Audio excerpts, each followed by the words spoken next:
welcome back to In the Dugout. I'm Chris, and this is the Dugout Debate. I'm joined once again by Alex and Josh. How you doing, lads? Not too bad. I'm absolutely ecstatic. After Liverpool's result, I'm a whole lot better. But Yes. If you want any justification for my reaction, Liverpool's form. There you go. Started. Done. End of podcast. Fine by me. See you next week. Right, I'm gonna go eat dinner. See you guys.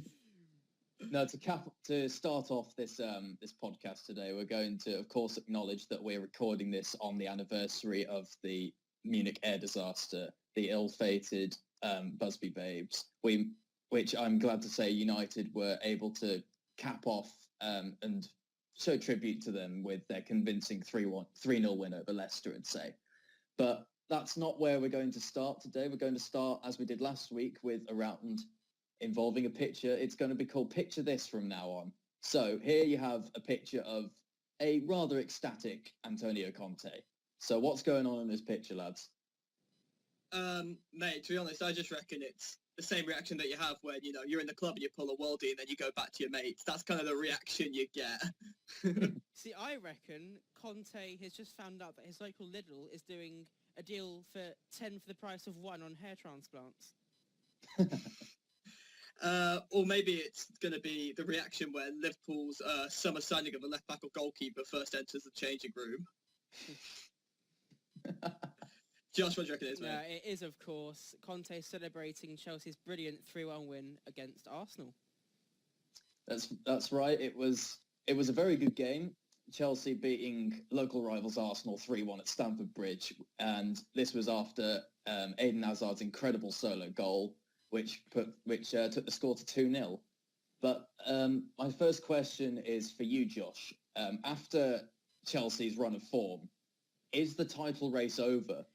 I think it was over at Christmas, to be honest with you. There's not been much competition in terms of teams genuinely challenging them for the title. If you look at, say, Tottenham Hotspur, I mean, they've had some decent results, and of course they did break Chelsea's unbeaten run winning run in the league, shall I say. Yeah. But they've not shown the same threat that Chelsea have offensively. If you look at Arsenal, you know, I think we can take a moment to just laugh at Arsenal, quite frankly. I can't. I'm going to put that laugh track in again, yeah, and for the score later on, but, you know, that's for later. That's still to come. Yeah, Liverpool, I think they're going to drop out the top 4, to be honest with you. United, probably pushing for a top 4 finish. Man City probably will be lucky to get a top 4 finish. So, I think the title's been Chelsea's long ago, and if they don't win the title, it's going to be a massive shock. Do you agree with that, Alex? Oh, yeah, 100%. I pretty much agree with everything Josh said there, to be honest. I think that Chelsea, the winning streak of 12, 13 games, whatever it was absolutely unbelievable. When you go on any run like that, you're putting yourself in a very good chance, even if you've just done that before Christmas. And I think that it helps that with the possible exception of Spurs, pretty much all their title rivals at some point have gone through a very serious dip in form over the course of the season. For example, United started very slowly, have been on very good form recently, but have struggled to get out of 6th place, which they will have their first real opportunity to do next weekend. Liverpool have obviously hit a massive rut. Arsenal is struggling at the moment as well. So I think that it's just a combination of factors that really lead to a necessity to think that Chelsea are going to win the league. They have to. Just going back to the Arsenal, Giroud managed to get a consolation goal in the dying minutes of the game. It's his 11th of the season. So, Alex, do you think maybe Giroud should have started and that could have had a different impact on the game?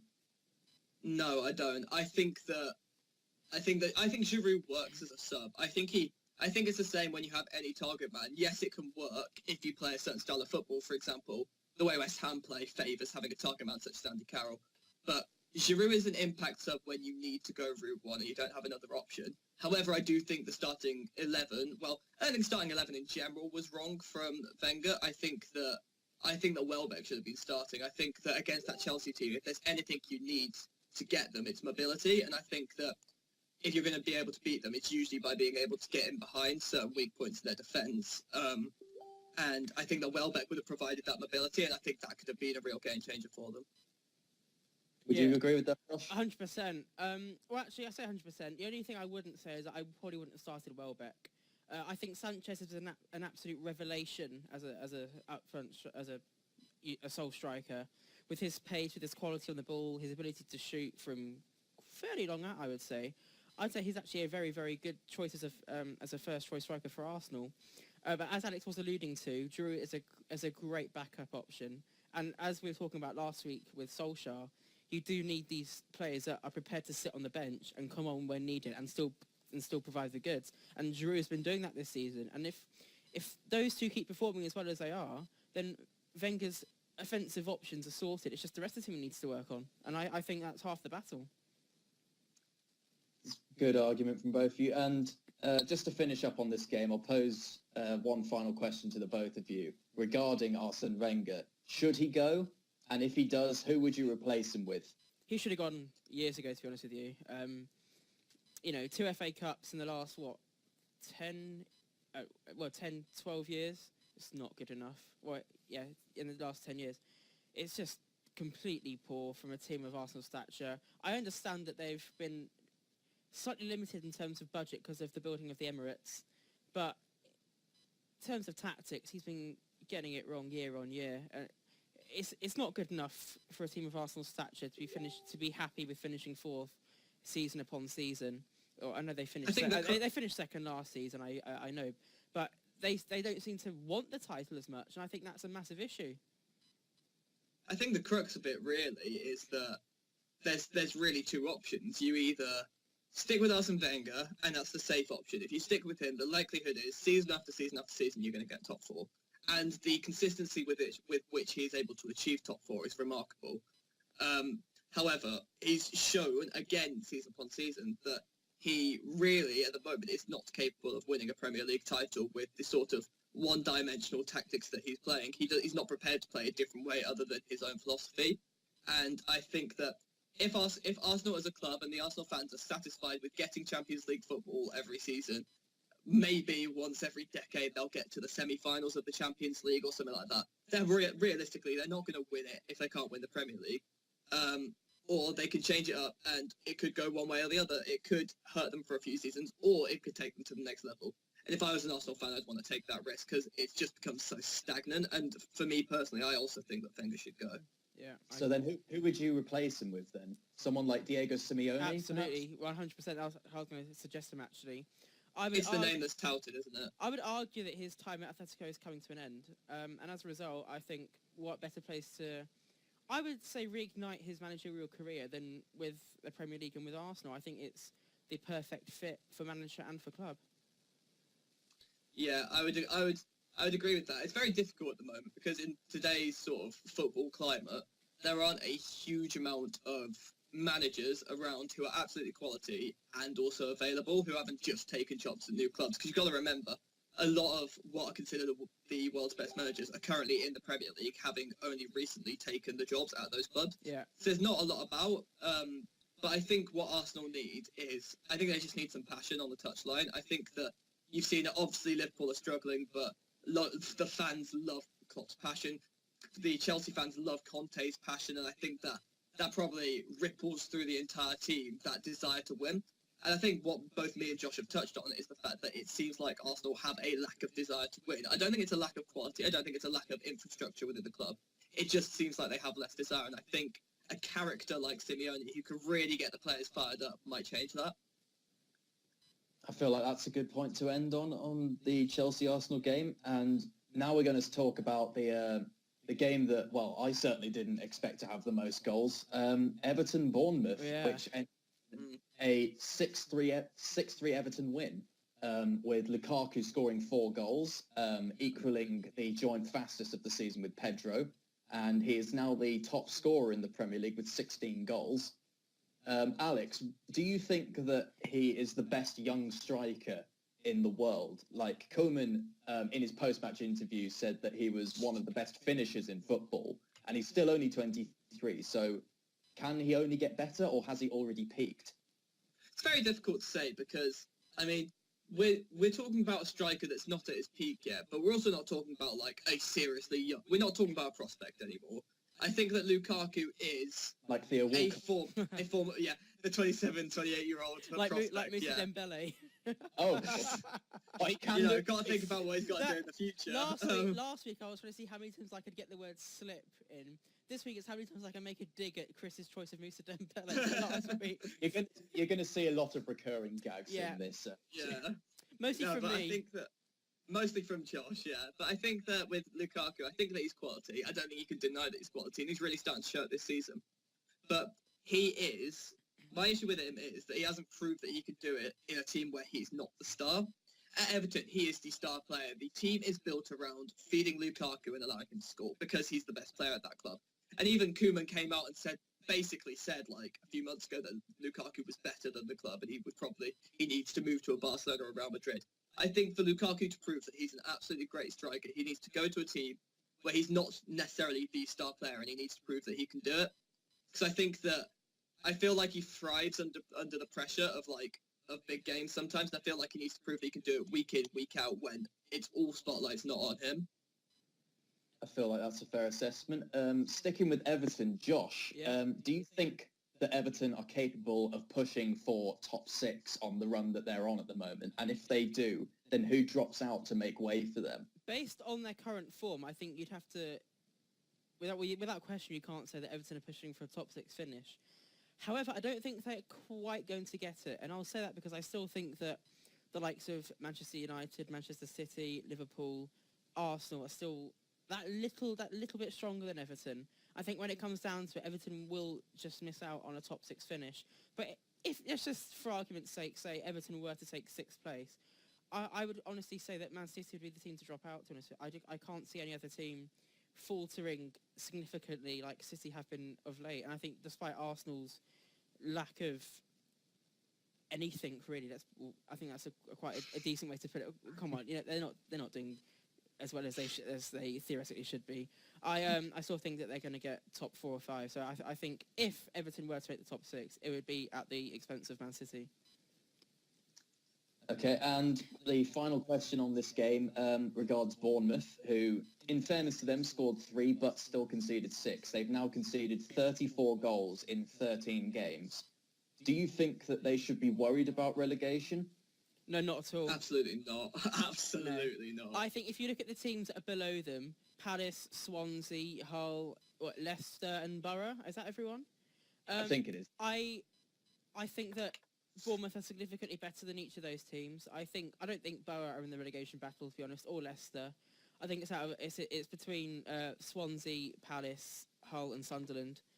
It's still very tight. I know in terms of points, but it's very tight in terms of numerically. But I think in terms of actual ability and whether they would actually make it out of the relegation battle, I think Bournemouth are above and beyond any of those teams that are fighting for relegation. They don't get me wrong, they can't be complacent, but by the same token, I don't think Eddie Howe's sitting there thinking, we'll be playing Championship football next season, because I just don't think they will be.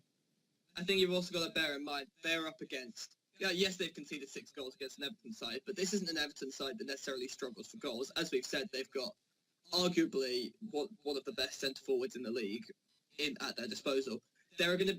Bournemouth don't have problems scoring goals, and there are plenty of teams below them that do struggle to score goals, and when they come up against those teams, they are going to still be able to put 1, 2, 3 goals minimum past them, but they're not going to have the same reply because they're not going to have the same potent attacking force coming at them. And I think it's realistically in those head-to-head games with the teams below them that it'll really show that Bournemouth are a more quality side than the rest of the teams below them. So I don't think they're going to struggle. That rounds off Everton-Bournemouth, and we move on to our number of the week, which this week is 1,370. What could this number be, lads? Is it what percentage of Jodie Lescott's forehead is scar? Is it the number of shitty slip or rubbish thinking about the future jokes me and Josh are going to make throughout the duration of this podcast? Speaking of that, is it in how many years can Steven Gerrard look back and laugh? It could be how many years it'll take him to actually win a title. Even though he's retired. Exactly. Good joke, Chris. Stick to presenting this week, yeah? Is it the number of pennies that Chris spent on his Wi-Fi connection? It's the number of watts you can get out of an average potato, I'll have you know. And you would know. I would know. Because he's Thanks, sad BT. he's sad enough to work it out. Is it how... what percentage of culpability does Chris give Jody and Lescott for Villa's relegation? Do you know what? Yeah, that is just it. Yeah, is that the actual answer? I'm afraid. No, of course. The actual answer is how many days has it been since Jack Rodwell has managed to win a game in a game that he started? That's right. It's been the number of days that it's taken Sunderland midfielder Jack Rodwell to have started a game for Sunderland and for them to go on and win. This game was a convincing away victory for Sunderland. It was a 4-0 thrashing of Palace at Selhurst Park under Big Sam. It was a very cagey game, I'd say. There was an incident fairly early on where Seb Larsson hacked at Wilfred Zaha's legs. He was already on a yellow, but he wasn't sent off. Do you think he should have been, Josh, and that would have changed the dynamic of the game? Yeah, it was a second bookable offence without question. But I don't think that the challenge was as bad as has been reported. I think at first glance in real time, it looked a bit of a shocking challenge, I would say. But when you look at the replay and the close-up, I would say that Zaha milked it a little bit. But without question, it was still a bookable offence in my opinion. He'd been booked for earlier on in the game, so yeah, he should have been sent off. Yeah, there was a similar incident where at the Watford-Burnley game, Mbaye Niang was already on a yellow card, and then when he scored and went to celebrate with the fans, he wasn't sent off. So there's a lot of, as I say, there's a lot of issues with what is and isn't being given as a yellow at the moment. But I think it's just consistency, really. I think that in terms of the Larson challenge, again, I think you need consistency because it wasn't dangerous. I think you've got to take that into account. It certainly wasn't dangerous. It wasn't malicious. It was just a cynical foul. And I think you still definitely argue that that is a yellow card. But under the circumstances, it wasn't that far into the game. The referee probably didn't want to give a red card that early in the game, and I think that probably had something to do with it. In terms of celebrating with the fans, I cannot for the life of me understand why that's a yellow card in the first place. But again, I think it all really boils down to consistency. You need to be. I think there have been issues with consistency about the pulling shirts in the box rule. That's been terrible in terms of how consistent they've been. I think that between handball and ball to hand as well is very. Yeah, that's one that needs to be if they can sort it out. That's obviously a much more contentious issue that's very difficult to sort out. And there are some things like celebrating with your fans that just shouldn't be a yellow card. So I think there just needs to be a review of what's going on in terms of the refereeing rules. I do think that the more bizarre rules that the Premier League and the FA are introducing, the harder it is for refs to get decisions right. But don't get me wrong, I think that the referees are getting worse. I don't think there's any question about that. I think if you look at in the past, you had Jeff Winter, Uriah Rennie, David Ellery, for example, some of the classic Premier League referees that used to get the bulk of the hard decisions right. You look at nowadays, like bloody Mike Dean, for God's sake, or Mark Clattenburg, Michael Oliver. You're just sitting there and you're just thinking, how have you possibly come to that decision? And you've got officials that are there to be helping you do your job, and they're just getting decision after decision wrong. And we can blame the fact that that these rules shouldn't be in place, but even the straightforward rules like getting offsides wrong or giving a penalty when it wasn't even a foul, not just for a handball but just for a bad tackle. I think referees, that's a serious issue in football and they need to be addressed quite seriously. I think that we've had this debate before. I think we either had it last week or we've just had it privately. But I think, and it's not the one that I think we're going to go into in much detail, but I just think it all boils down to the fact that I cannot fathom why we don't have video technology in football. I just can't understand it. The amount, referees are great in the sense of the fact that they keep the game running. They try to make correct calls and stuff like that. But having video technology does not eliminate the need for a referee. The referee is still going to make the bulk of the decisions. It just means that there's less pressure on them to have to get every single call right, because it's so unfair for certain clubs when they've been unjustly given, they've dropped 2 points or 3 points or however many, or not had a red card given against the other team, and that team's gone on to like win because they've had that extra player. I just think it just harks back, and I don't think there's anybody who's going to disagree that we just do need video technology in football. You can't argue against it. 100%. And I think we could even say, like in tennis, for example, where they have the so many amount of challenges per game. Yeah. I think if football introduced a certain amount of challenges per game, it would have the right balance of keeping the game flowing, but being able to call out a wrong decisions at the same time. I think that would be a really great addition to the Premier League. Yeah. I think we've ranted about referees for long enough. I'd beg to differ. Just to go back to Sunderland, Alex, they managed to get a point away at Spurs the week before or during midweek, and now they've convincingly beaten a relegation rival. Is there a resurgence going on, and do you think Sunderland's Houdini act is going to continue? It's really difficult to say because I'm fairly certain we were like previewing the games, and I'm fairly certain I said I thought Crystal Palace were going to win. So yeah, so did I. And I said they'd win, didn't I, lads? Who's the best pundit? So I've definitely got egg on my face this week. I don't know. It's difficult to say with Sunderland. They seem to know how to stay up, but it's difficult to know. I don't know if it's an ethos around the stadium of like, because it's not like they've kept the same managers every time or like necessarily the same squad. They just have this habit of doing it. And again, I know it's such a simple pundit point. I know it's the one we come back to every single time, but when you have a quality 15-plus goal of season striker at a relegation battling club, it makes such a difference. And I can't say I saw all of the Crystal Palace Sunderland games, so I don't know like how rubbish Crystal Palace were in attack or anything like that. But I think with results as convincing as that against relegation rivals, like that's a big game.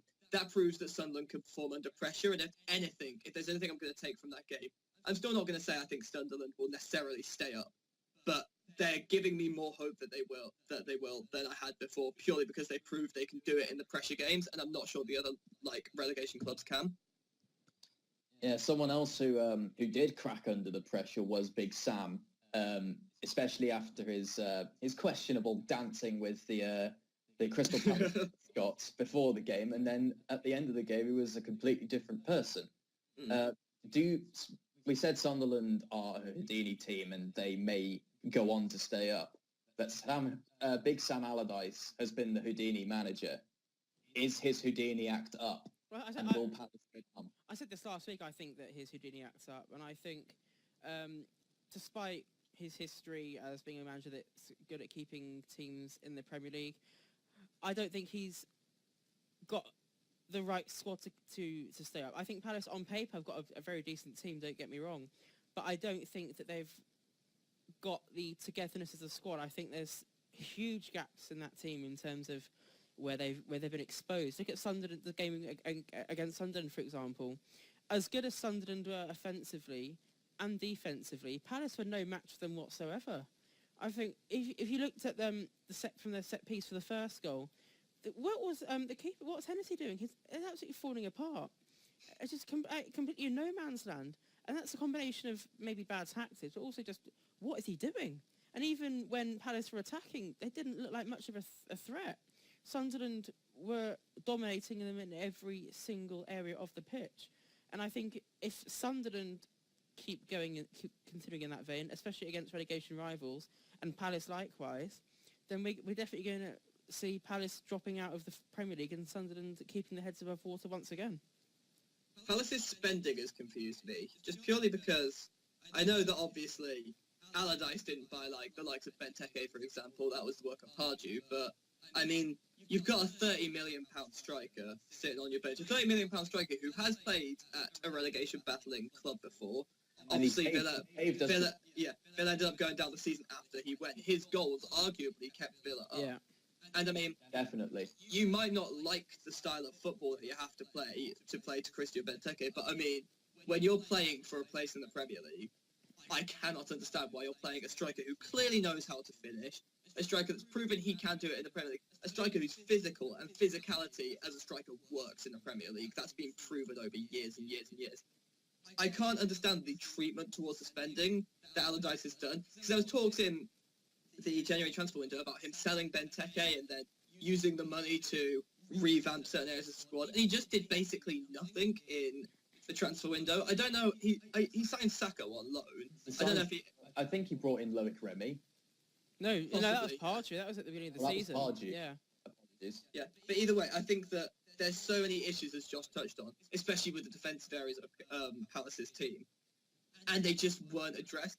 And it's the same thing that a lot of managers did. You could criticise even the likes of bigger clubs like Liverpool for not doing it. They didn't sort out the issues in their squad in January, because if Liverpool are going for top 4 title, they know they've got weaknesses in goalkeeper, a weakness in depth in the defence. At Palace, you know that you're struggling in defence, you're conceding a lot of goals. I don't understand. Palace isn't a small club. It's a London-based club. It's got funding, and they didn't sort out the weak areas of their squad in January. If anything, for that reason alone, they deserve to go down for being so narrow-minded about it. So I think that's part of the problem. Just haven't sorted out the weaknesses in their teams when given the opportunity. Well, if you let Lamine Kone score against you, then you sort of do deserve to go down. Yeah, exactly. Another relegation team who seem to be in fine fettle at the moment is Hull, and they managed to beat Liverpool 2-0 over the weekend, much to Alex's dismay, I'm sure. Chin up. I'm giving up. I told you guys I'm officially Madrid supporter now. Liverpool. It's just that shirt hasn't come yet, so I'm still wearing this one. Don't worry, I'll be in white next week. Your shirt's coming with your Tesco shopping, is it? Probably not. I'll probably move the time around so I don't get it in time. But that's another matter. Liverpool are slipping down the table. Can I just say? I just want to make that abundantly clear. Quality, brilliant. Yeah. One of my questions was going to be what the issue is with Liverpool, whether it was a confidence problem or their defensive mistakes, and should that have been sorted in the transfer window. But Alex certainly put his mind across for that. I think that's not the only problem, though. I think that Klopp, who did I just criticise earlier for being really one-dimensional? I criticised Arsene Wenger for being one-dimensional with his play. I criticised him. I was like, the reason they're stagnant is because they have a one-dimensional way of playing. When teams figure out how to counter it, they just keep going and hope they win. And I feel like Jurgen Klopp is currently doing the same. And again, I said this last week, I'm not part of the Klopp out brigade. I saw a tweet which was, I'm not Klopp out, I'm Klopp sort it out. And I completely agree with that sentiment. I think that what's happened is the bigger teams who are pushing to be able to know that they have a team that's as good, if not possibly better than ours, and just go for a win playing their normal style of football. Against the bigger teams, we win because they let us play our style of football, because they have their own style of football and they're confident they can win with it. When we play against lower teams, the lower teams don't come in going, if we play our normal style of football, we can still win here. They come in going, how can we counter Liverpool's style so that they don't score, so they don't put 5 past us? And what's happened is every smaller club has figured out how to play against us. It's not difficult. You just shut down the space so that we can't play passes around you. Like, you play quickly so that we can't close you down and leave you off the ball. And it's just like Jurgen Klopp hasn't figured out a way to alter his tactics to counter the counter, if that makes sense. And until he does that, we're going to continue to struggle against smaller teams. It's the sort of thing, we'll play against Spurs in midweek, and we'll probably come out with an all-right result, and then we'll play whatever lower table club we're playing next week. We'll try and play the exact same way, and they'll counter us and we'll lose. And I think until he sorts that out tactically, we're going to struggle. Just going back to Hull, when Marco Silva was appointed as their replacement for Mike Phelan, none of us gave him a chance. Coming from Olympiacos, no Premier League experience, but so far, Hull have been on a very good run, and he seems to be proving us all wrong. Josh, what do you think Marco Silva, or the Marco Silva effect, rather, is doing to Hull to help bring out these victories? And if this continues, could they go on to safety? I don't know if it's just a case of Marco Silva, because if you look back to before Phelan was actually appointed permanent manager, when he was caretaker or interim, I don't know what they called him, they're having a very good run of form. And I think we're seeing a similar, obviously they've had some better results, but I think they're having a similar run of form under Silva. And I think also, sometimes when new managers come in, they just have a resurgence of some sort. If you look at when Mourinho left at the beginning of last season, and then Hiddink came back, and they had a resurgence of form again. And I think that Marco Silva was probably injecting a new lease of life maybe to Hull. And I think that's certainly one aspect of why they're improving.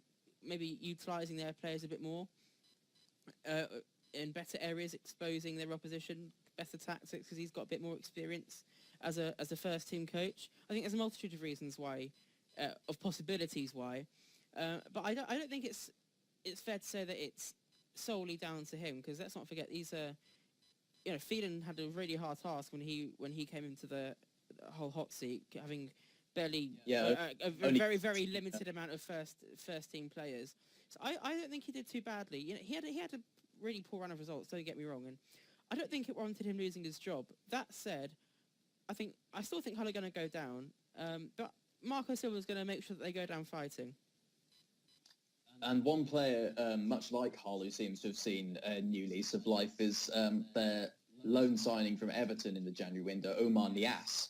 He's now scored 2 goals in 4 games. My question to you both is, why couldn't he do this at Everton? He was barely able to get training with the first team, yet alone getting onto the team sheet.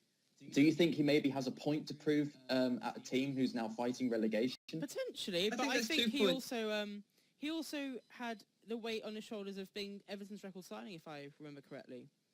And I think that's quite a big pressure on a Premier League newbie, especially at a relatively big team like Everton, and someone that hadn't massively proven themselves in the big time.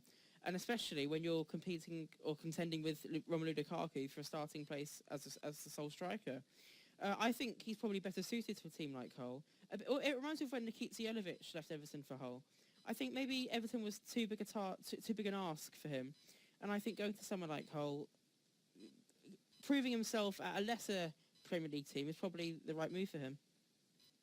I also think, let's not overstate the form he's on. 2 goals in 4 games. It's not like an amazing record. He's not suddenly pushing for the PFA team of the year or anything like that. He's got a couple of goals in 4 games, and that's a decent start at his new club. But I don't think we can possibly comment on him having like a new lease of life or being a completely changed player based on 4 games. If he continues to, if he plays 15 games between having signed for them at the end of the season and he gets 8 goals, fair enough, good signing. Like, that's a really good signing for a club that's struggling for goals.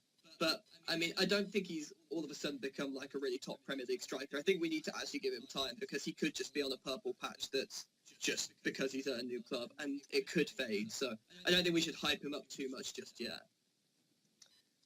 And that concludes our analysis of the games that happened last weekend. And now we can look forward to the games that are going to happen this week. And we can actually stick with Hull, because they'll be on an away trip to the Emirates. It'll be a tough fixture for Hull, but they'll be full of confidence. And Arsenal will still be reeling from their derby loss to Chelsea.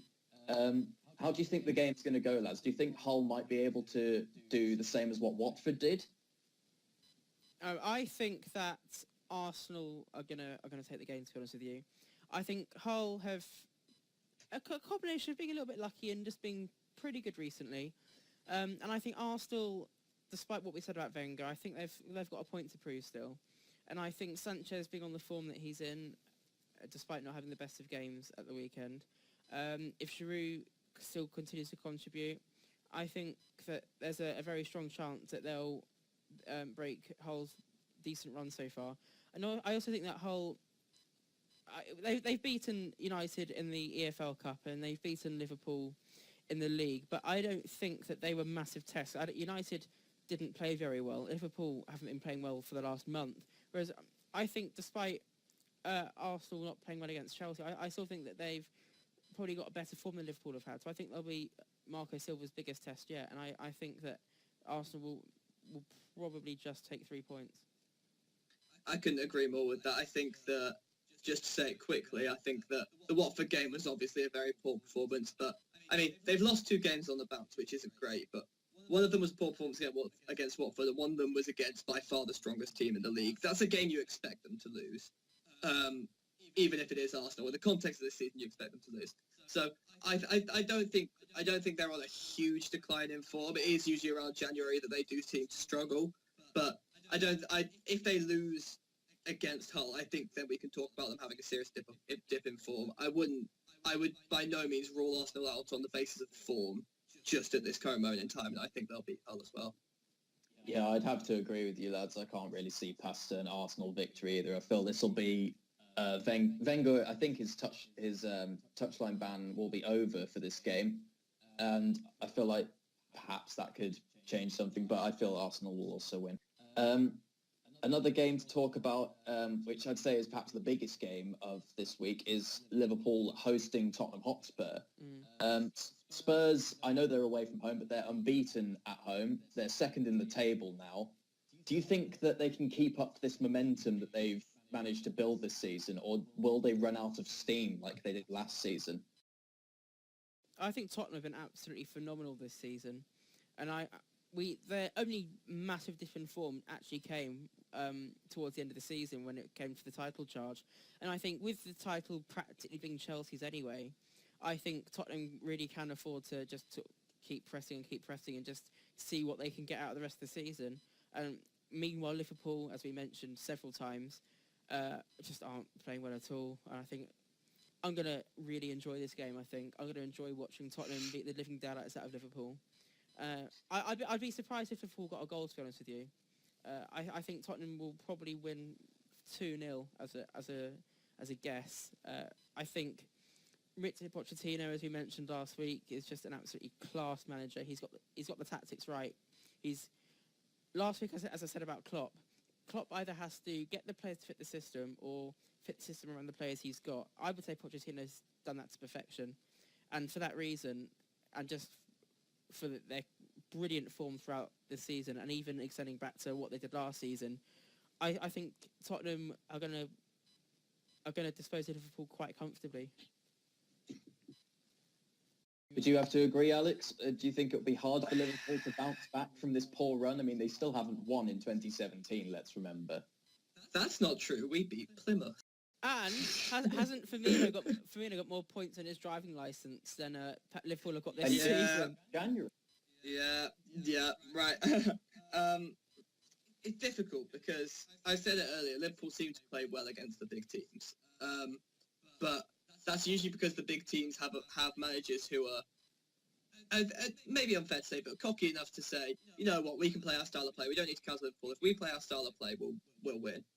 I think that Pochettino is alongside Antonio Conte as the best manager in the league. I think Klopp's great, and I think eventually he'll sort it out. But I think Pochettino has been a revelation from the moment he arrived at Southampton. 100%, yeah. And the problem, and one of the key issues that Liverpool are facing at the moment is we've still got defensive issues that we faced at the start of the season. But at the start of the season, it was great, score 3, we'll score 5. But we're struggling for goals at the moment, and we're struggling for goals going into what is undisputably the best defence in the entire league by quite some margin. So it's one of these games that it would be such a Liverpool thing to come off the back of their terrible run of form and win it comfortably. But if I'm being completely logical about it, I can't see past a comfortable Spurs victory either. I could see Spurs winning it 2-0 as well. I'd have to agree with you. I think Spurs could win. Maybe Liverpool nick a goal. I'd say it's a 2-1 win for Spurs. That's my prediction.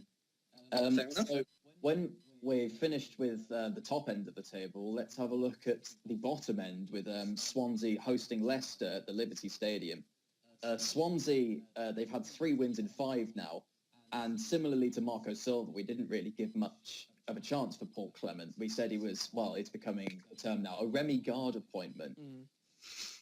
What has Clement changed at Swansea, and how are they doing so well under a manager who's had no past managerial experience, and yet alone being a manager in a relegation battle?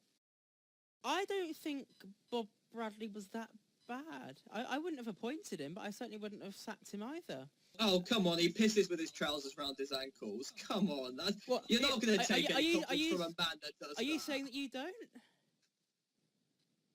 Fair point. No, you can't take inspiration from a manager who does that. Sorry. But we can't not give credit to Paul Clement, because the results that he's managed to grind out in recent weeks is nothing short of phenomenal. But by the same token, I still don't think that Swansea are going to stay up. I think they've probably just given their fans a false sense of hope, to be honest with you. I think, Llorente's whacking in a few decent goals in important matches. They've disposed of Liverpool pretty well. However, I still think that I don't think it's premature in saying that Swansea are going to get relegated, despite their good run of form, because I just don't think that the teams above them are worse than them. I also don't think you should overestimate the run and form that Swansea are having. I'm looking at their results now.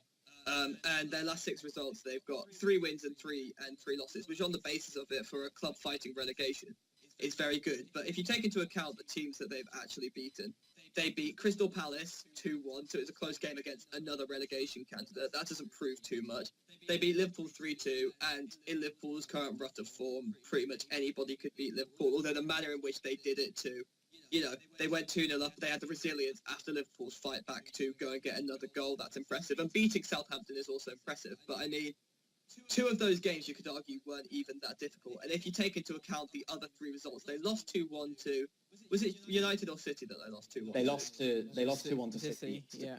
They lost 2-1 to City. They lost 4-0 to Arsenal, so they were dismantled by an Arsenal side, and 3-0 to Bournemouth, who we already talked about. They're a good side, but they're not like the strongest side in the league. I don't think Swansea have turned their season around by any means. I don't think we can take this to say they're turning their season around, but it's certainly something positive for the fans to look at, and I certainly think they're fighting against relegation instead of just succumbing to it like a certain claret and blue team did last season. Well, we've discussed fairly in depth about that last time, didn't we?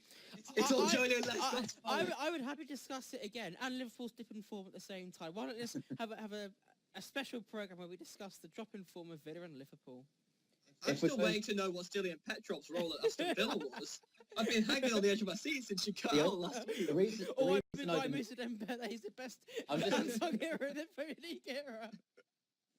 It's not about what he's done. It's what he's going to do. It's about what he's going to do in the future. That really young 27 or something year old player. I'm going to have to clear this up now, aren't I? The only reason I didn't pick Stilian Petrov was because we said unsung hero. Maybe unsung in terms of all Premier League teams, but the Villa fans, we sing our praises for him a lot. I believe the term unsung is metaphorical. Firstly, secondly, you also said it was because because Villa weren't in the Premier League anymore. That was after I'd had a rather embarrassing incident, so my mind wasn't straight. Well, you know what? I think we'll all stop taking the mick out of you, Chris. I really look forward to seeing what 29-year-old Moussa Dembele is going to do in his budding career as a professional footballer. Him and Walcott. Dream youth team. If we're going to talk about any team that's had a dip in form, we can talk about a team that's had a serious dip in form in terms of this season compared to last, and that's Leicester.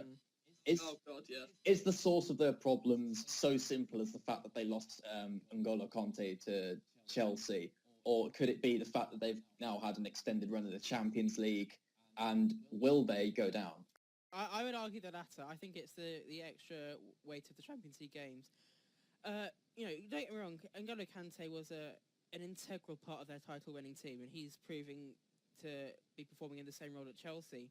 But a team is more than one player at the end of the day, and Jamie Vardy was whacking in the goals left, right and centre last season. I think, second top scorer? And he's completely disappeared this season, and it's not like he was being consistently fed by Kante. If you look at Mahrez, for example, even he's not shown anywhere near the form that he displayed last season. And their defence is falling apart as well Robert Huth and Morgan. Wes Morgan's been pretty terrible. I would also say that it's a case of having expectations. Last season, no one in their right mind was thinking that Leicester were going to win the league. Anyone that put a bet on them was just chancing their luck. Whereas this season, they've gone into the Premier League as reigning champions. They've got that pressure on them. Ranieri's trying to exercise the same tactics that he was using last season. People have become wise to it. He's not adjusted. And I would argue that Leicester are back where they should be, to be honest with you. To be honest, I think that it's also worth talking about the fact that it's not like Leicester suddenly had this amazing group of players who were all incredible talents who suddenly rediscovered their form. They had players, with the possible exception of Riyad Mahrez and N'Golo Kante, who were playing absolutely out of their skin, way above the level that they should be playing for the level of skill they have, as shown by the Jamie Vardy's form this season, as shown by the fact that Huth and Morgan have suddenly been exposed. Fuchs has not been nearly as effective as he was last season. Danny Simpson was brilliant at right back last season. It's just looked lost this season. I think that in many ways Leicester were riding a wave last season. They started off the league well and then just rode this wave of solid performances. Even going up to March when they were looking really likely to win the league, people were still ruling them out saying Tottenham are going to catch them, Tottenham are going to win the league. And I think it's that wave of confidence that really carried them to the title. What? And I also don't think it's the reason I don't think it's the only reason they're struggling, but I don't think you can underestimate the importance of N'Golo Kante. At the start of the season, everyone was a bit scared to overestimate it because it would seem like such a simple out, just going, yeah, Leicester are struggling because Kante went. But if you look at the difference Kante's made to that Chelsea team, like he's a player of enough quality to turn a Chelsea team that was underachieving last season and turn that midfield into the most solid midfield in the league by far. And that's at the team that's miles at the top of the league. And he was doing that at Leicester City. That's the difference. If that's the difference you can make at Chelsea, imagine the difference he was making at Leicester. I don't think he's the sole reason they won the title. I don't think his departure is the sole reason that they're struggling for relegation. But I think N'Golo Kante, as a player in and of himself, if you let him play his game, the guy's worth 5 Premier League places, and I don't think that's an overstatement. I will say that Leicester's drop in form this season compared to last really echoes United's final season under Ferguson. United won the title, I would argue primarily because everyone else below them was just worse, not because United were better. I know it's like a funny thing to say, but it's not because United weren't exceptional, they were just better than everyone else. And I think that was Leicester to a certain extent. If you look at Chelsea, they were the reigning champions last season. I think, am I right in saying that they've got the lowest finish of a reigning champion? Apart from Leicester this season. Apart from what Leicester were going to do, yeah. Yes. United, I'm not even going to talk about United because it just hurts me too much. Liverpool... Average at best. Yeah, Liverpool, I think 8th they finished? Or something like that. It was 7th. Yeah, it wasn't. It was 8. It was 8. Yeah, and the list goes on. The point is that their challengers, they weren't really challenging. I don't think it's even fair to call them challengers. The other people that were in the top 4, the top 6, the top 10, they were just worse than Leicester. Leicester weren't. As much as Vardy was putting the goals in, I don't think that they were properly challenged for the title. They won it by a decent margin. And I think now all the other teams, and that's a lot of teams that are now above them in the league, have now got wise to Leicester's style of play, and they've improved in areas that they were previously lacking in. For example, Kante at Chelsea, Zlatan at United, and so on. And I think for that reason alone, I think that's why Leicester are, dare I say, back where they should be. I would like to controversially add in, though, just as just a separate point, and I don't want to turn it into a massive debate, that I think if he continues having the impact that he is, I don't see a reason why people should not be considering N'Golo Kante as a player that should be making the World 11, that perhaps is having an impact on the team that he does. I mean, it's a wild statement, but why not consider him alongside the likes of Ronaldo, Messi? Yes, they're supremely talented players, much more so than him. His gift is his physicality and his positional awareness. But in terms of the ability that he has to impact a game, to impact the way a team plays, I think it's still something that people would argue against. But I see no reason why we can't start considering him in that ilk. Is there a better centre midfield in the world? I don't think so. I think there's something quite charming, though, about having a player of Kante's quality that goes under the radar slightly. And I think it echoes Claude Makelele, where if you don't always notice that they're in the team, but when they're not in the team, you notice that when they're out of the team. And I think that's a key part of Kante's style of play. And I couldn't argue against him being in the World 11, don't get me wrong. But I don't think that it's necessary for his ego, for example. Whereas I think someone like Ronaldo, he needs to be in the limelight 100% of the time. Whereas I think Kante is very happy just getting on with his job and just keeping his head down. Yeah, he's not, Pogba with his bloody emoji. Pogba with his bloody emoji on his boots. Anyway, let's be honest, if Kante had an emoji, it would just be Mesut Ozil in his back pocket. So accurate. We've discussed the game, we've reviewed the games, we've previewed the games. Now it's come on to our weekly feature, the actual Dugout Debate. And this week I proposed to Alex and Josh who the best Premier League newcomer is this season. So it's any player who has moved clubs or come from outside of the Premier League into the league. So from summer. We're not going to count... Or come through the academy and or has come from an academy. If they've made their debut in the Premier League this season. Yes, and I'm not sure if we're going to need to count the January window because it's too soon. Yeah. But I'm gonna kick us off. we're just going to say our choices, and then we'll explain them after everyone's said their own. So for start, I'm going to start us off. I'm going to say Marcos Alonso of Chelsea. Josh? Yeah, I'm going for Zlatan without question. I chose my player last, which is why I have to go with Mustafi. Right. So let's, Josh, do you want to start us off? Why do you think Zlatan Ibrahimovic is the best newcomer in the Premier League? I think it goes without saying. If you look at the impact that he's had on the United squad, it really echoes the effect that Eric Cantona had on the United side when he joined in '92. And that was a side that went on to win, I think, four league titles in the 5 seasons he was at United. Obviously, United had a far better squad then than we do now. But if you just look at the presence and the charisma that he has in their team, you know that he's there. He does, even if he's playing badly, you know that he's there. And even if he is playing badly, he still can get a goal. And he's, I think, is it 15 goals for the season now, joint second top scorer in the league. That's a phenomenal record for someone of his age. And he's been playing consistently at the top level for a number of years. He's a serial winner, and he just is the perfect fit, not just for the Premier League, but for Manchester United. And it was a fantastic signing for Jose to get him on a free. Mm. Alex, how are you going to argue Shkodran Mustafi of Arsenal?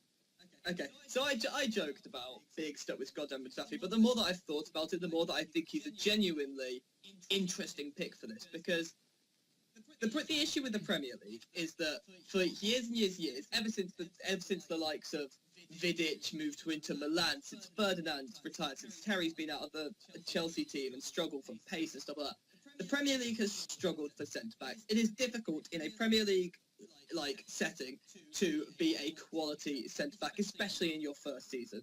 And yes, he's had games where he struggled, as did the entire Arsenal team against Chelsea. But I don't think I can remember the last time that a centre-back came into the Premier League and such a high-profile move, because Mustafi was a high-profile move, and has taken to it like a duck to water. He's been solid throughout the entire season.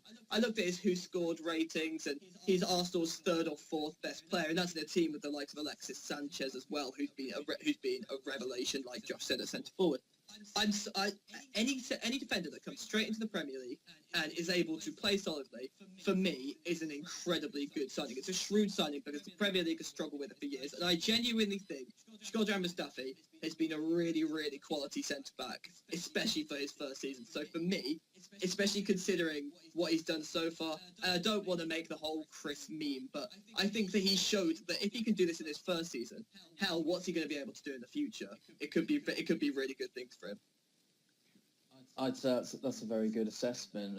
He's certainly been one of the more high-profile signings that Arsenal have made in recent seasons. I'd say the only person who's really matched that would possibly be Granit Xhaka, who also came in this season, but he's had discipline problems this season. Torrid times as well, yeah. So my choice was Marcos Alonso of Chelsea. He's an out-and-out wing-back who's worked incredibly well in Conte's 3-4-3. I touched upon this last week and sang both Conte's praises and Alonso's praises. Alonso has worked. He's got an incredible work rate, both defensively and offensively. So in defence, he's managed to keep 12 clean sheets this season, and he's won 53% of all the duels that he's been involved in. And in terms of an offensive side, he's managed to get 28 shots on target. 28 shots rather, 9 of which have been on target, 4 of which have been converted into goals, and he's also managed to provide 2 assists this season.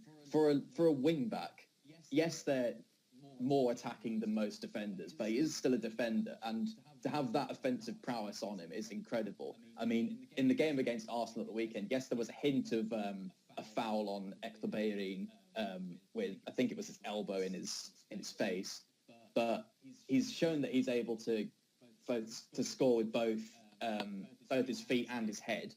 And to add to that, what you need for a defender is good discipline, which for a defensive midfielder like Granit Xhaka at Arsenal, they just haven't had. With Marcos Alonso, he's only had 2 yellow cards this season, and he has been an integral part of Chelsea's defence and attack. So that's why he is my best Premier League newcomer. Okay. If I may, I'd actually like to respond to a couple of points that both of you made. So I'll start with Josh, because Josh just went first. I certainly think that the case for Ibrahimovic is the most obvious case to make, and I think that you can't argue with the fact that the guy's scored 15 goals this season. But a lot of the things that I see thrown into the argument about Ibrahimovic is, it's about his age. The fact that it's amazing that he's scoring these goals at how old? 34, 35? 35. So, and fair play that it is incredible that he's doing that. But if we're just talking about generally, who's been the best Premier League newcomer, who's been a fantastic transfer, you can't take his age into account. Take his goals into account. Fair enough, he's banged them in. But the fact that he's 34 should not matter. The fact that he's been a serial winner at other clubs for now should not matter, because, I mean, the best United are going to get is a top 4 finish. And I don't doubt that they will get a top 4 finish. I've been saying for weeks that I think they will. But he's not come to the Premier League and continued this serial winning run of winning league after league after league, because United aren't going to win the league. So he's got a lot of goals going for him, and he scores goals when United aren't playing well, granted. But so much of the argument that's centred around how he's done in the past and he's managed to score while he's still 35, in my opinion, is completely irrelevant. But obviously the point of him scoring goals still completely stands as a very solid point. Well, in terms of Marcus Alonso, sorry, do you want to go? I was just to respond to that. If you look at someone like Angel Di Maria, for example, who turned it on in La Liga, came to the Premier League and completely flopped. Memphis Depay did it very well in the Eredivisie, came to the Premier League, completely flopped. I think the point that Zlatan performed in other leagues is completely relevant to why he's a brilliant Premier League newcomer, because he can do it in any league, and Premier League is the most competitive league in the world. I would argue, maybe La Liga aside, it's the best league in the world. And I think it's a very pertinent point that he's performed in other leagues and is continuing to perform in the Premier League. And in terms of his age, I think it just goes to show what a true professional that he is, that at the age of 35, that he's still kept his body in such good nick, that he's still able to be finishing off these goals like there's no tomorrow. I think that both those points about his age and his ability to perform in the Premier League and abroad are perfectly relevant. To be fair, okay, just to respond to that, perhaps I need to rephrase the way in which I put it. So, if this was a debate, who is the most impressive new Premier League player, in that sense, because you could talk about being impressed with Zlatan, because at the age of 35, a man should not be scoring the amount of goals that he's scored. That's very impressive. But we're not talking about just necessarily who's the most impressive. We're talking about who's just been the best, who's had the best impact on their club, who's had the best impact in the Premier League. But doesn't that go for Zlatan, though? The fact that we were struggling for goals last season, and now he's scoring goals for us as a main striker at his age. Arguably, yes. And just scoring goals is, as a striker, is great. But my point is that I don't think the point you'll make about him playing in other leagues at age stand, purely because, let's say Zlatan comes in, age 35, he's played in every league in the world and performed in every league in the world, continues to perform in the Premier League. That's great.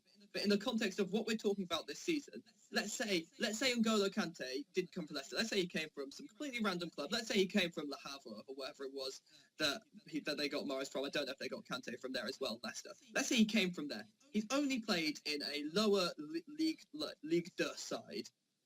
Does that make his impact on the league any less than Zlatan Ibrahimovic's as a newcomer? No, it doesn't. And I think that for that reason, I think the points about the leagues he's played in and his age are completely irrelevant to this debate. But Kante's is a much younger player than Zlatan. He wouldn't have had the experience to have been performing in the other leagues. And I think that was just a very, very shrewd signing from Ranieri in signing Kante. Whereas with Zlatan Ibrahimovic, he had expectations on his shoulders, and he thrived on that expectation. And that's the point. That he's come from abroad as this world superstar with the cockiness and the charisma that he's got, and he's just turned it on. He's done exactly what he was signed to do, whereas I would argue that Kante's exceeded his expectations. I feel that his true expectation came, like you said, from scoring goals, but I feel like Ibrahimovic has been let down a bit by some of the performances from maybe some other of the Man United players, where you've been dropping your points. I think you've had, what is it? You had 7 draws or something? It's too many. I don't know how many. Yeah, you had too many draws, and that obviously hit your league form a bit. And now I feel like Zlatan, it may be next season. There's talk of him possibly signing a new contract. It may take another season for him to truly show himself in the Premier League. Yes, he's been scoring all these goals, but I feel like for Zlatan's ego, he'll only be able to say he's proved himself once he wins a title. Yeah, I think that's fair. If we go to Mustafi now, I was gonna say we talked about Zlatan enough. You're talking about Zlatan and the impact that he's had on his team. I would argue that Mustafi's had a rather minuscule impact on Arsenal. How so? He came from Valencia, didn't he? He did come from Valencia. Seriously underperformed last season. They were in the bottom half of the table.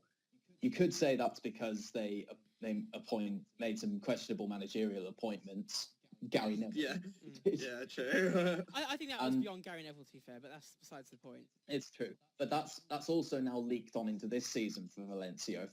If my memory serves me right, they're still in the bottom half of the La Liga table. Mustafi's joined Arsenal. Yes, he had a good start. He scored a couple of goals, if my memory serves me right, but with Arsenal's consistent problem is their inconsistency, or their inconsistency has become their consistency. They constantly tail off towards this portion of the season after January or during January. It's almost become a joke that Arsenal will choke at this point in the season.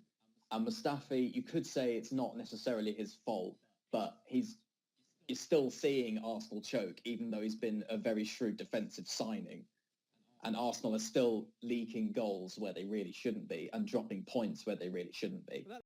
That was my point. I was going to say that if you look at a big defender like Eric Bailly, for example, since he's come into the team, that's just one defender, by the way. United's defence is, I would argue, transformed compared to last season's. If you look at Mustafi, he's come into the Arsenal team, and I don't know, they may well be even playing worse defensively. I can't give the statistics off the top of my head. So I think I think that's quite a good comparison, because I know you were considering Bailly as your best newbie of this season. I would argue that he would actually have been a better choice, simply because if you're talking about, like you were with Zlatan, the impact that player has on their team, with Bailly, United have conceded far less goals, I would imagine, compared to last season. Whereas Mustafi, I'm not going to say he's a bad defender, because he's not a bad defender. But if you're talking about, as you were alluding to once again with Zlatan, the best newbie of this season, I would argue that his impact has been virtually nil. Okay, just to respond to that, both very fair points. But what I would say is that I don't know exactly how many goals Arsenal have conceded so far this season compared to how many they conceded so far last season. But I think you've got to take into account that Arsenal certainly addressed an issue within their squad by signing Shkodran Mustafi, because at that point they had Koscielny, and Koscielny I think is a very good centre back, but they had Gabriel and Mertesacker. Mertesacker, that's it. Mertesacker and that is Per Mertesacker. Yeah, exactly. And I think that they certainly needed another centre back, and I don't think you could deny that since Mustafi has come in, he has put in very solid performances for Arsenal. The goals that Arsenal have conceded, I cannot think of a single time when any of them have been in any way down to Shkodran Mustafi. And I think that for the fact that he personally, even if the team around him, we talked about the team around Zlatan letting him down, I think to some extent you could say the same about Arsenal. Their midfield has been bloody atrocious for the majority of the games they've struggled in this season. And I think that probably has something to do with it. Their back four ends up being very exposed, and I think Mustafi does a lot, but he's not. Him and Koscielny ain't a one-man team. They have very attacking fullbacks, and they end up very exposed. And in many cases, I don't actually think there's a lot they can do about it. But I think Mustafi has been very solid to the extent that he possibly can be. And for that reason, for the reason that they've addressed what I believe was a serious issue in their squad last season, and for the fact that I think, to the greatest extent possible, I think Mustafi has been solid in the ways that he has been capable of. But is that good enough? He's been an absolutely brilliant signing. I think in the context of this debate, yes. I think in terms of, if you're arguing who's been the best Premier League newcomer, in terms of the way that they've affected their squad, the performances they've put in, I don't think Mustafi could have done much more, and I think a poorer defender would have led to Arsenal being far, far worse than Mustafi is. Because I think that it's not his. I don't think a lot of Arsenal's results have been his fault, and I think that with someone like Gabriel, who's just a poor, I just think he's a poor player, to be honest. I think they'd be doing a whole lot worse. And I think that Mustafi has come in clutch for them on a number of occasions. Even though they lost 3-1 to Chelsea at the weekend, there are a number of occasions whereby I think Mustafi came in with clutch headers and things like that. So for me personally, I think he's been a very shrewd signing.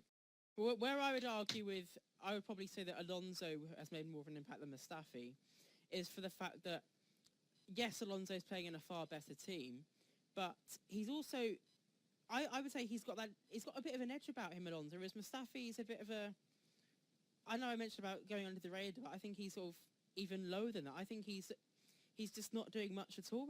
I would say as far as say he's not even noteworthy, whereas at least Alonso, with being the wing back, he's got more about his game to him. I accept that that's his position on the pitch, but he's doing what he was signed to do, and I don't think that Mustafi is. You could also say Alonso is impacting the team in more ways than Mustafi is. I mean, he's serving as both a defender and an attacking force, able to whip in a cross or get a goal himself. So you could say that perhaps it's not just Alonso. I'm happy to admit that it's not just him who has been like the driving force of Chelsea's title charge. I mean, we already spoke about the impact N'Golo Kante has made on the team.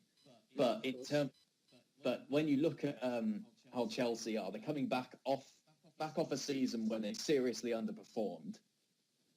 And you look at Arsenal, a team who admittedly finished second, but that was good for them because they'd usually been playing fourth or coming in fourth.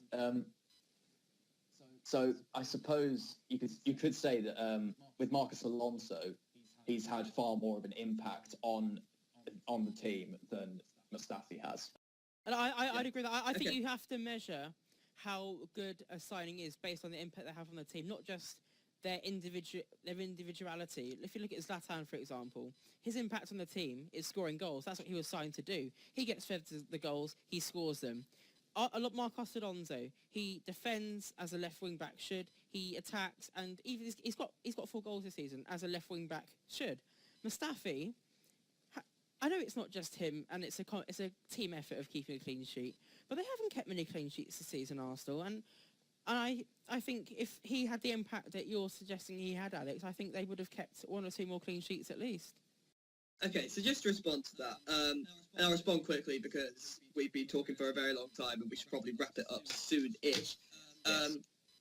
What I would say to that is I think that in terms of Marcos Alonso, certainly, I think that his importance, his quality in that Chelsea team can be severely overstated. I think that, if anything, if there is a chink in the armour of that incredibly solid Chelsea back 5 defence, however you want to push the wing backs into the fence or whatever, I think Marcos Alonso is that weakness. I think that he's played well. Don't get me wrong. I think he's played above his ability level. But I mean, anytime that Arsenal got in behind Chelsea, we talked earlier about the way you beat the only way to really beat Chelsea is to get in behind them.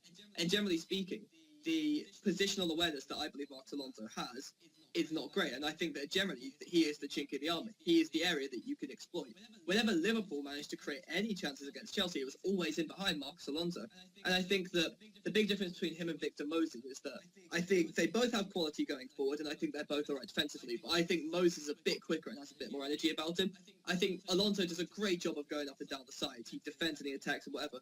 But I think he tires, and I think he doesn't quite have enough pace sometimes, having gone on an attack, to come back and really defend after a counter-attack, where I think someone like Victor Moses does. And I think that, therefore, sometimes the qualities that he does have, albeit there are a lot of them, can almost be such that people ignore some of what I believe are blatant lacks in quality in other areas that he has. And I think that positioning, in terms of being such a well-oiled machine as Chelsea are, I don't think that he is as good as the rest of the players work in that system. Granted, he's good enough, but I think he's far from the most impactful player in that Chelsea team. In fact, I would go as far as to say he's one of the least impactful players in that entire Chelsea team.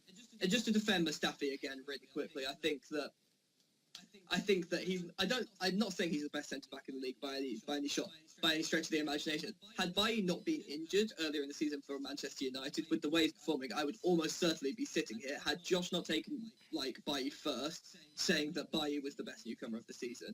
Well, But I think that Bailly, yeah, exactly. So I think that if Bailly hadn't been injured, perhaps he would have performed better than Scott Mustafi has. But I think that in the context of the season, being consistent, having not been injured, being able to play game in, game out, and put in what I believe is solid performance after solid performance in what is a creaky, leaky Arsenal defence, I personally think that Mustafi has been a severely underrated signing, and that's pretty. And I would argue rightly so, but I'll leave this one to Chris now.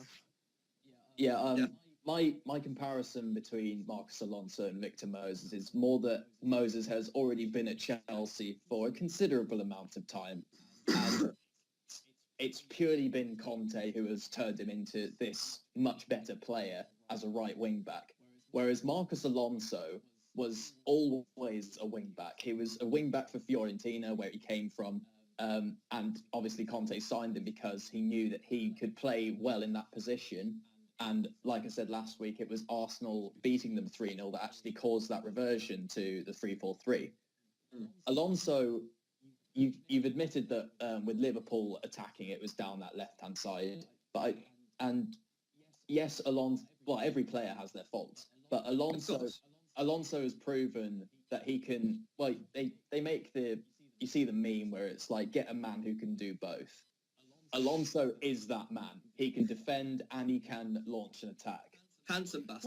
What do you mean by that, Chris? Can you just explain about men that can do both? I'm a little bit naive, that's all. Can you give us some more examples of that? I'm keen to know. Diagrams. You can demonstrate yourself if you want. Guess an example.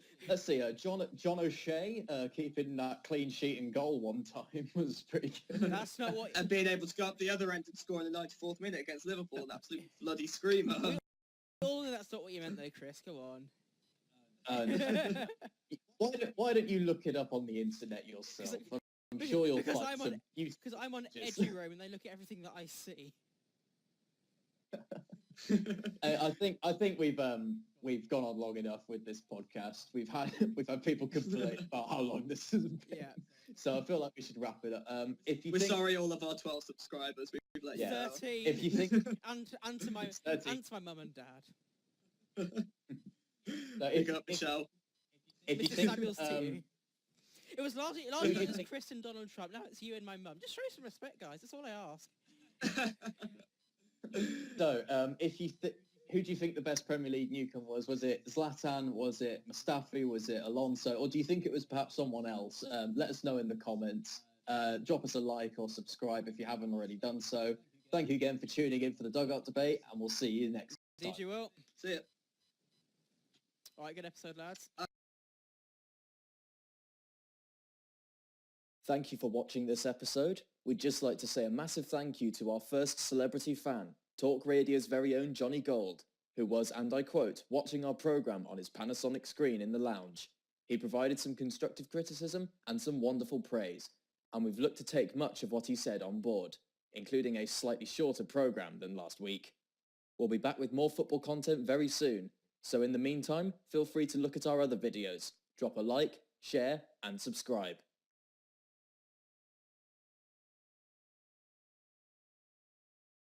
For more footballing news and views, like, follow, share and subscribe.